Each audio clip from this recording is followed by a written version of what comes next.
Buenas, mi nombre es Carlos Corralos y de nuevo aquí con ustedes para tratar un tema más, un tema que esté cimentado, bien cimentado en la palabra de Dios y lo que Dios dice. Y empezamos con una pregunta.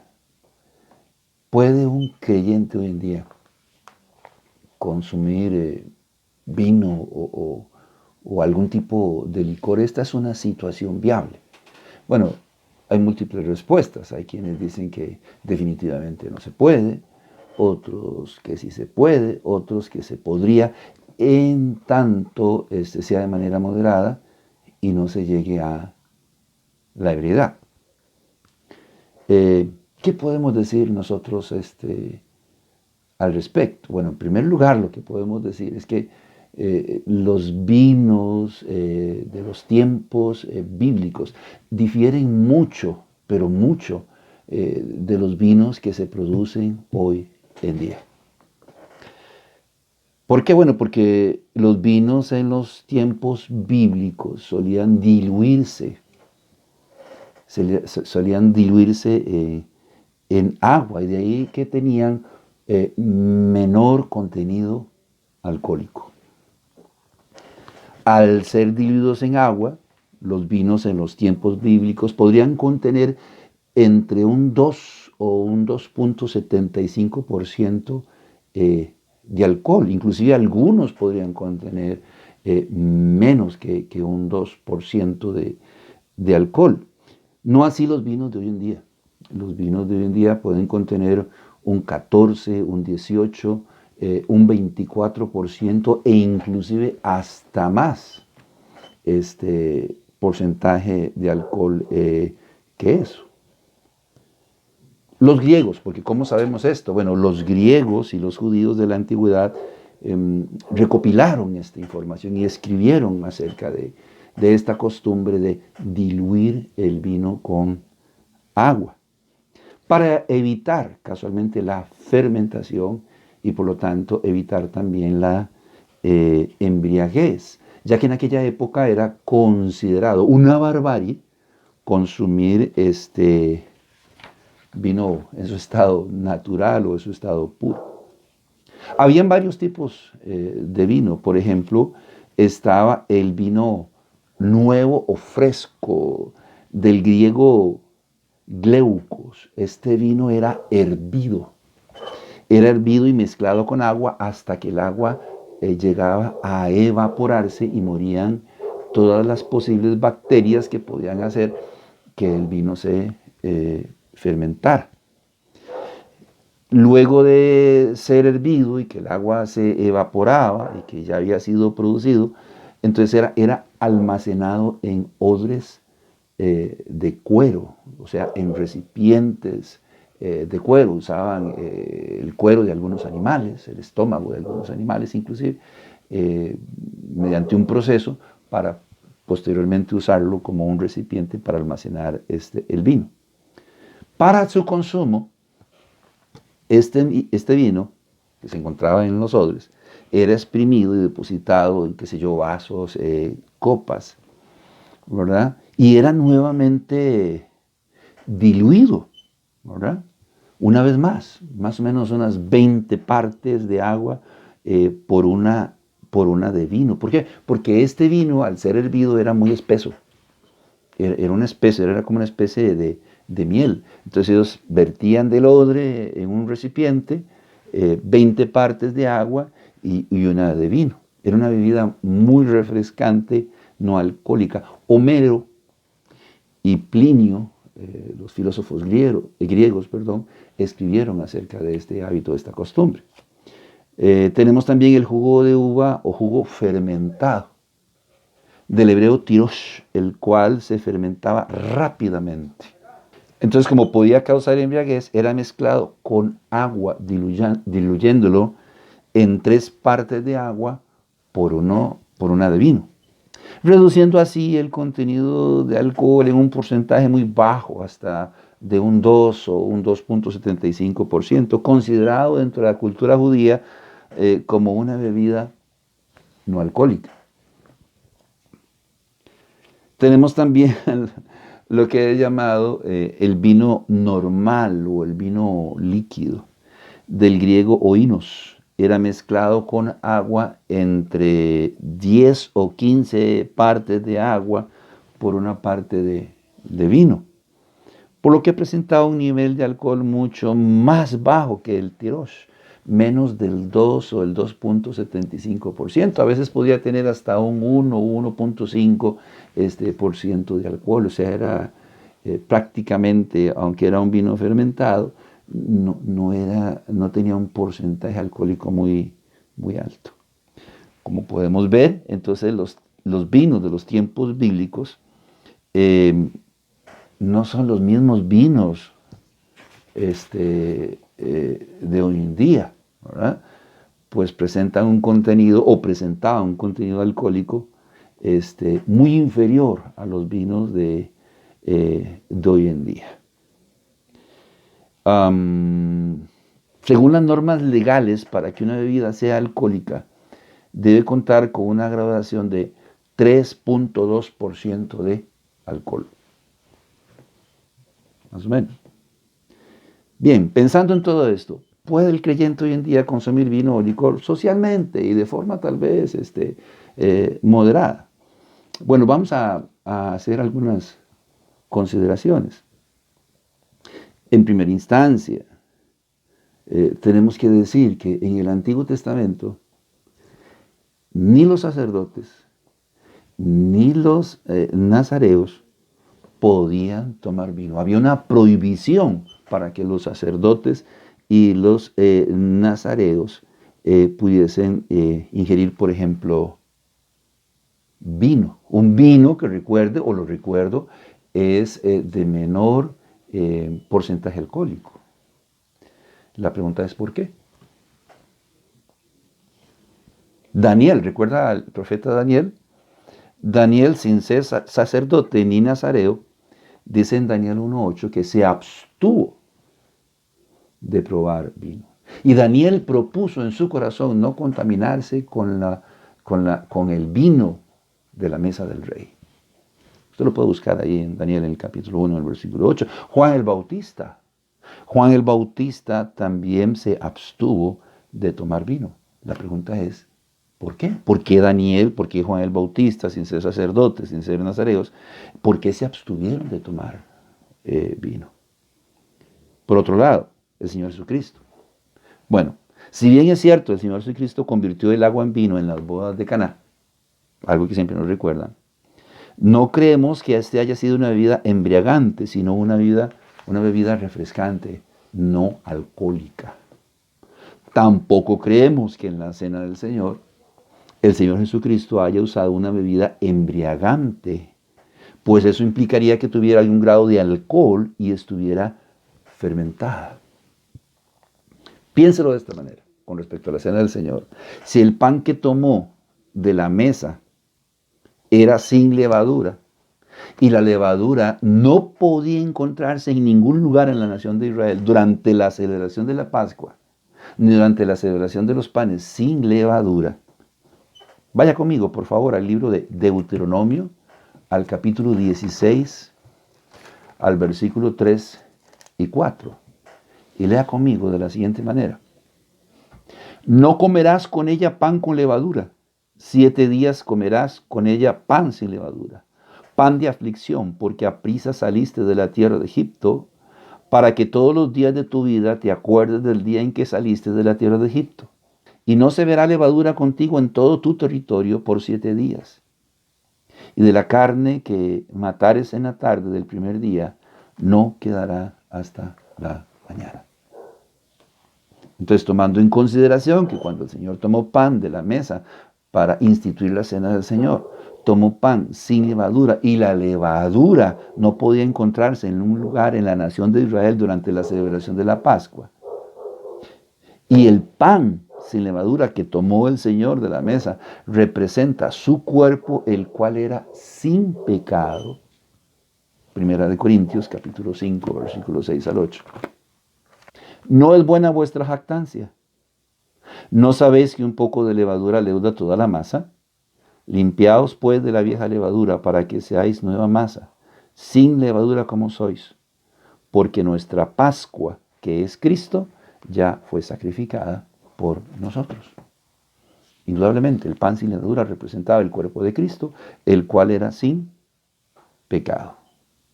De modo que el vino que el Señor usó, que lo tomó de la mesa, estaban celebrando la Pascua, el vino que el Señor usó para instituir la cena del Señor, no podía contener ningún tipo de fermento. ¿Por qué? Porque al igual que el pan, en este caso el vino representa la sangre de Cristo, la cual era pura y sin ningún tipo de contaminación. Primera de Pedro, capítulo 1, versículo 19. Sino con la sangre preciosa de Cristo, como de un cordero, sin mancha y sin contaminación. Por eso el Señor tomó este pan, por eso el Señor tomó este vino. El pan era sin levadura y el vino era jugo de uvas, era una bebida refrescante, sin ningún tipo de fermento. Porque uno representaba su cuerpo, el cual era sin pecado, y el otro representaba su sangre sin pecado, los cuales iban a ser ofrecidos por nuestra salvación y por nuestra redención. De modo que el vino de la cena del Señor no podía contener ningún tipo de fermento. Así de simple. Ahora bien, el apóstol Pablo, dicen, no prohíbe tomar vino, más bien lo recomienda. Recomienda su uso para contrarrestar problemas estomacales, dicen algunos. No creemos que el apóstol Pablo estuviera refiriéndose a una dispensa para consumir vino de manera moderada. ¿Qué pasó aquí entonces? Recordemos que el vino de las épocas bíblicas no es el mismo vino producido hoy en día.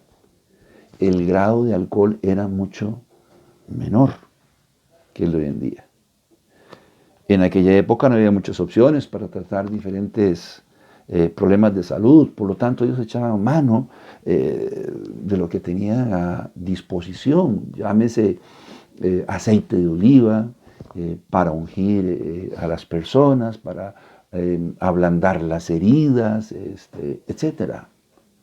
O el vino, para tratar de contrarrestar algunos efectos o problemas de las personas, sobre todo problemas estomacales. Ahora bien, ellos no tenían muchas opciones, pero nosotros sí. Nosotros sí tenemos infinidad de opciones para tratar estos tipos o estos diferentes tipos de problemas. Entonces aquí vamos a brindar un ejemplo. Con el agua escaseaba en aquella época.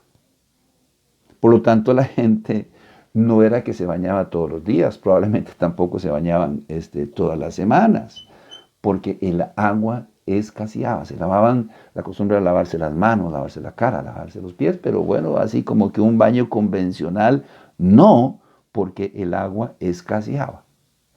¿Quiere decir eso entonces hoy en día que nosotros tampoco debemos bañarnos todos los días, todas las semanas, ¿verdad? Que debe ser de cuando en cuando, ¿verdad? En ninguna manera. Ellos echaban mano de lo que podían y de lo que tenían para poder contrarrestar algunos problemas o situaciones de salud. No es nuestro caso. Nosotros tenemos infinidad de opciones para tratar este tipo de problemas. Ahora bien, si hablamos de consumo moderado, el consumo moderado no es un concepto bíblico, no existe en la palabra de Dios. Todo lo contrario, la palabra de Dios es clara en decir que si tu mano te fuere ocasión de caer, ¿qué dice? Córtala. Que si tu pie te fuese ocasión de caer, córtalo. Que si tu ojo te fuere ocasión de caer, sácalo. Ahí, a la altura de Marcos, capítulo 9, versículo 43 al 47. La palabra de Dios dice en Apocalipsis 3, 15 al 16, por ejemplo, yo sé que usted conoce el texto, que es mejor que seamos fríos o calientes, mas no tibios, ¿o qué? Moderados. Ni un extremo, ni al otro. Eso es ser tibio. O sea, igual, moderado. Y la palabra de Dios está indicándonos y diciéndonos a nosotros que el consumo moderado no es un concepto bíblico. ¿Qué dice la Organización Mundial de la Salud, la OMS? La OMS ha dicho recientemente, y leo, no existe el concepto de la ingesta moderada de licor, pues la moderación es un concepto relativo. Para unos la moderación puede ser de 2 tragos, para otros 10, o un trago antes de las comidas, por salud. Por otro lado, si la moderación fuese posible, sería un dogma de toda la humanidad, inclusive de la iglesia. Y bueno, esto incluiría también al adulterio o a la infidelidad. Entonces imagínense que llega a su esposa y le dice, bueno, mi amor, yo quiero que tú sepas que yo te soy infiel moderadamente, unas 2 o 3 veces al año. Yo estoy seguro que esa actitud no va a ser aceptada por nadie. Si la moderación fuera una norma para toda la humanidad, entonces esto también abarcaría la fornicación, la drogadicción, la lascivia, y no habría ningún problema en consumir marihuana moderadamente, o cocaína, o heroína, o anfetaminas, o cualquier otro tipo de drogas prohibidas, que producen ¿qué? Que causan ¿qué? Adicción. Hay medicamentos, que no son prohibidos, pero igualmente son adictivos y debemos tener mucho cuidado con su consumo. Una definición basada en investigaciones y comúnmente aceptada para el consumo moderado se describe como beber 12 a 14 bebidas por semana. Para los hombres y para las mujeres, 9. Esto incluye, ¿verdad?, una concentración de alcohol en sangre de 0.055%. Y una persona que tiene 0.055%, según la OMS, es una persona que se encuentra en estado de ¿qué? De ebriedad. Entonces, la OMS, así como otros organismos e instituciones han dicho que el consumo de licor es nocivo para la salud. Un estudio internacional inusualmente exhaustivo sobre los efectos del consumo del alcohol en la salud cardiovascular, codirigido por la Escuela de Medicina de Perman en la Universidad de Pensilvania, desafía incluso al limitado consumo moderado de alcohol. Literalmente dice, y cito, a diferencia de lo que han mostrado informes anteriores, se ha descubierto que, al parecer, cualquier exposición al alcohol tiene un impacto negativo en la salud del corazón. La Facultad de Salud de la Universidad de Harvard ha declarado, si no se bebe, no hay necesidad de que empiece a hacerlo. La prestigiosa clínica Mayo también ha dicho, sin duda no hace falta que una persona consuma alcohol. Si no lo consume, no lo comience a hacer. Pues es más seguro evitar el alcohol por completo, dado que los posibles beneficios no son mayores que los riesgos. El Centro de los Estados Unidos para el Control de las Enfermedades ha dicho en un estudio que duró 5 años que el alcohol es el agente número 2 de muerte en toda América. Ha dicho también que entre los órganos dañados se encuentran los pulmones, el cerebro. Solo un trago al mes triplica la posibilidad de llegar a sufrir de hemorragias en el futuro. Que un 67% de los bebedores sociales cuentan ya con algún nivel de atrofia de la materia gris en su cerebro. Ya comienzan a tener problemas con la retención, con la memoria, entre otras cosas. En las mujeres suele aumentar la ira y la depresión, aun cuando estén sobrias. En la reproducción, una sola bebida que la madre tome en la época de la concepción podría dañar el futuro del niño, tanto en su desarrollo como en su coeficiente intelectual. Es muy interesante, las madres, muchas madres embarazadas, no todas, pero algunas, consumen vinito, pero no hacía ácido fólico. Si usted es mujer y pretende quedar embarazada, usted debe comenzar a tomar ácido fólico por su salud y la salud del niño 2 años antes. Por lo general, en nuestro país, la caja de seguro social le da ácido fólico a las mujeres embarazadas cuando se presentan al hospital o a la clínica a su control prenatal. Este debe ser consumido 2 años antes. Entonces tenemos problemas aquí como que de percepción. Los huesos. El alcohol disminuye la inmunidad, la regeneración de los huesos. 2 tragos por día duplican las fracturas de cadera y vértebras. Qué raro, mamá nunca había padecido, papá nunca había padecido, pero acostumbrado a tomarse una copita de vino todos los días antes de cenar. El corazón. El alcohol causa el 50% de los problemas de dilatación del músculo cardíaco. Y yo he escuchado a personas decir es que beneficia la digestión y ayuda con el corazón.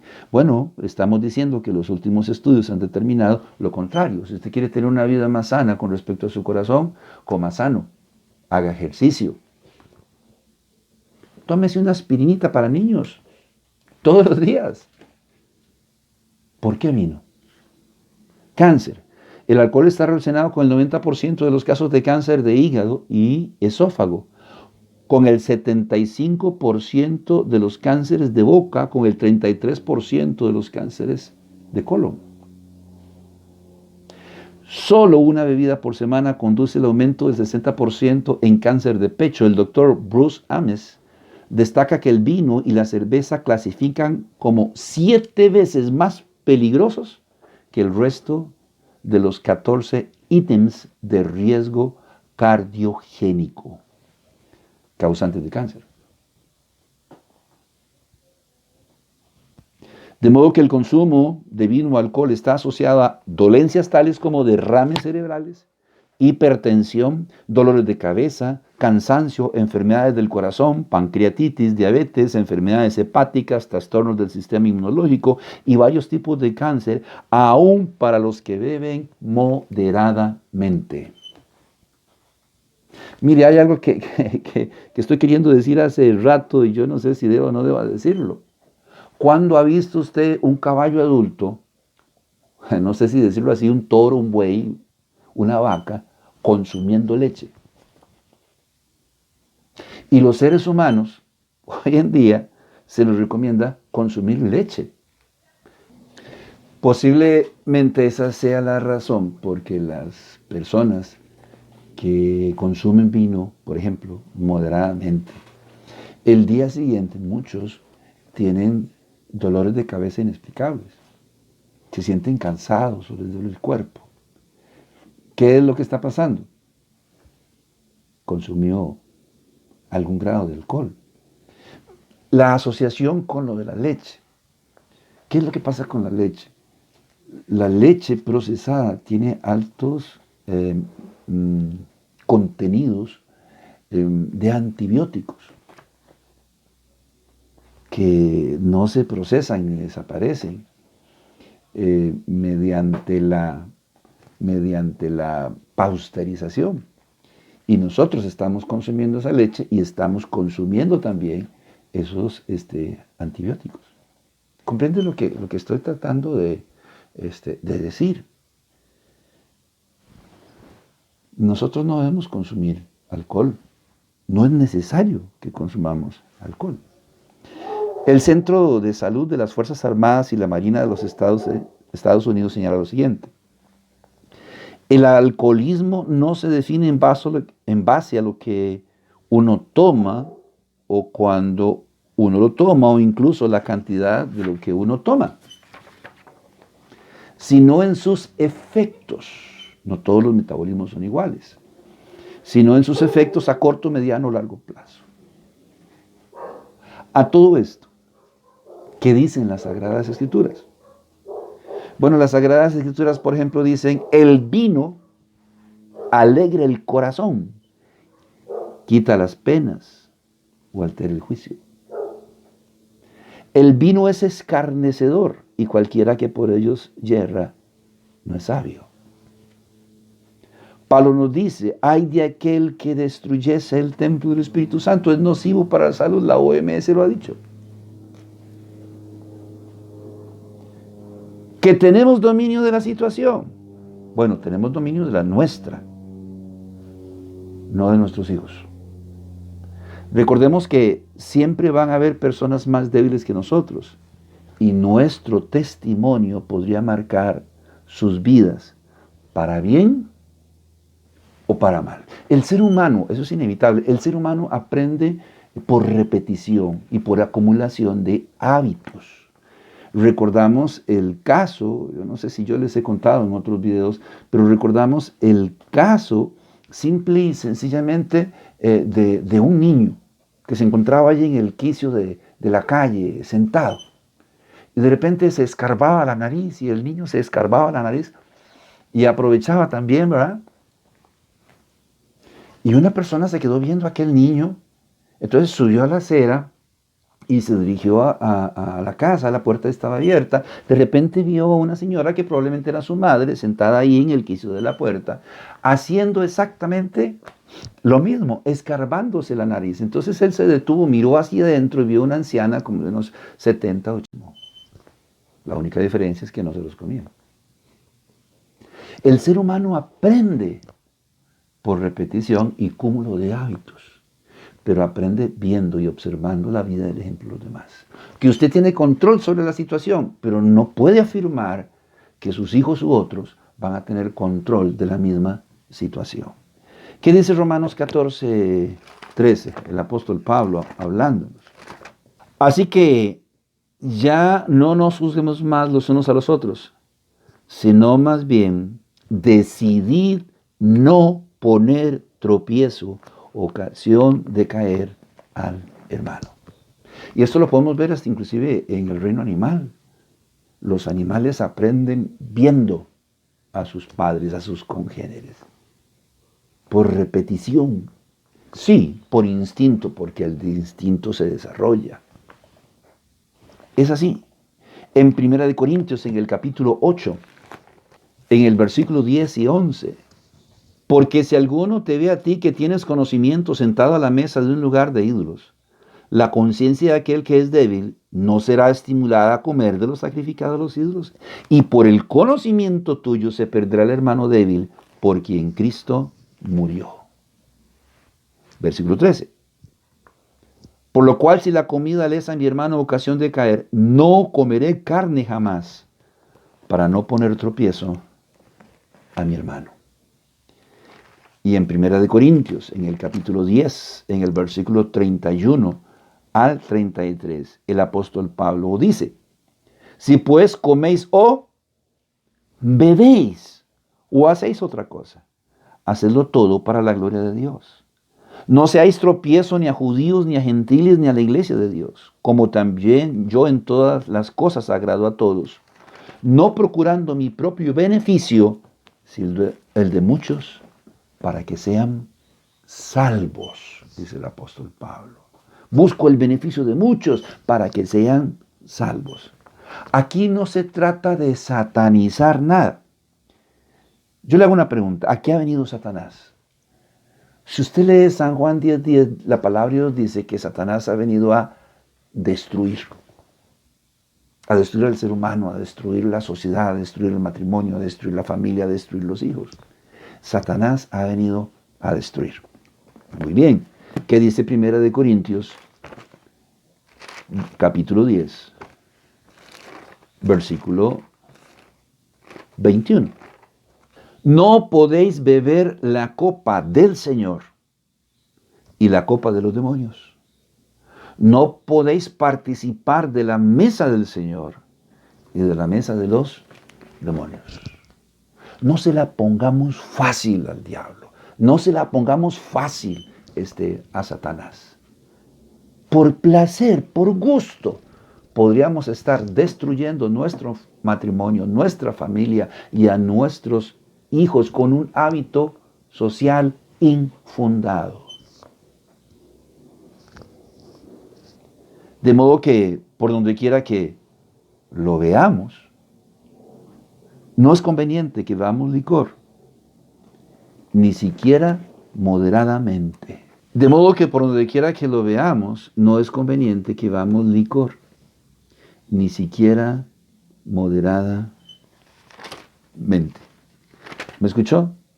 Ni siquiera moderadamente. Si no es conveniente, veámoslo así, por las razones ya expuestas. Si su consumo no edifica a nadie, empezando por mí mismo, no lo bebamos. Primera de Corintios capítulo 6, versículo 12. Todas las cosas me son lícitas, mas no todas convienen. Todas las cosas me son lícitas, mas yo no me dejaré dominar de ninguna. Sí, dice Salomón, ver ahí el vino cayendo en la copa, cómo rojea, cómo espumorea, si se me permite la expresión. Qué rico huele,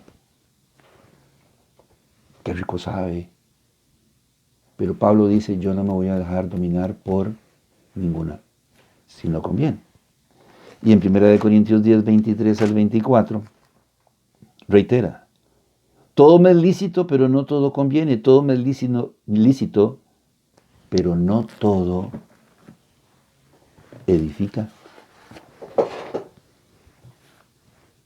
Entonces, si no conviene y no edifica, igualmente, a nosotros como creyentes se nos manda a ser dueños de nosotros mismos y no proveer para los deseos de la carne, no alimentar la carne. Romanos capítulo 13, versículo 14. Si no vestidos del Señor Jesucristo y no proveáis para los deseos de la carne. Si alguien realmente quiere contribuir con su salud, una copita antes de la cena o del almuerzo, como digestión, consuma agua. La OMS lo recomienda, la Caja del Seguro Social lo recomienda, los médicos lo recomiendan, los nutricionistas lo recomiendan. Consuma al menos 8 vasos de agua. ¿Cuántos vasos de agua está consumiendo usted al día? Consuma agua. Consuma frutas y verduras, tanto crudas como cocinadas. Deje de comer comida chatarra, o dejemos de comer comida chatarra. Consuma jugo de arándanos, flor de Jamaica, zanahoria con limón y pepino que regula el colesterol y los triglicéridos y nos ayuda a bajar de peso. Consuma jugo de noni. Si es por salud, no importa si sabe rico, si sabe feo. Mi mamá decía, y mi abuela también, que la medicina que sabe fea es muy buena. Consuma moringa, haga ejercicios, duerma bien. Y por sobre todo busque ser lleno del Espíritu Santo. Así no va a necesitar nada, porque el apóstol Pablo dice en Efesios 5, 18, sed llenos del Espíritu Santo. Pero usted recuerda que dice antes, no os embriaguéis con vino en lo cual hay disolución, antes bien sed llenos del Espíritu Santo. Busque ser lleno del Espíritu Santo. Y por favor no confunda beber con moderación a beber socialmente. Son dos cosas totalmente diferentes y las confundimos. Si bebe cuando va a la playa, cuando hay visitas, cuando usted visita a sus amigos, en ocasiones especiales, baby shower, matrimonio, qué sé yo, entre otras, si consumes algún tipo de licor, Eso no es beber moderadamente. Eso es beber socialmente. Quiere decir que si tú eres un bebedor social, ya formaste un hábito y has creado una codependencia. Bebes por placer de beber. Porque si fuera por salud, entonces no te lo beberías. Te lo inocularías, perdón. ¿Sí? Tomarías una jeringa, llenarías la jeringa y de manera intravenosa lo ibas a meter a tu cuerpo.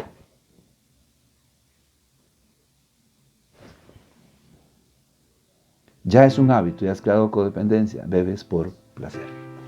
Conclusión, estamos claros que no todo lo que hacemos es pecado. Sin embargo, si lo que hacemos no es conveniente, no lo hagamos. Si no nos conviene a nosotros o a los demás, a nuestros hijos, puesto que existen personas más débiles que nosotros y podríamos ser piedra de tropiezo para ellos, no lo hagamos. Si no edifica a nadie, no lo hagamos. Si no hemos empezado a beber, no empecemos. No es necesario. Y si ya lo estamos haciendo, renunciemos a ello. Pregunta, ¿amamos a Dios? ¿Amamos al Señor? ¿Qué hemos dejado por Él?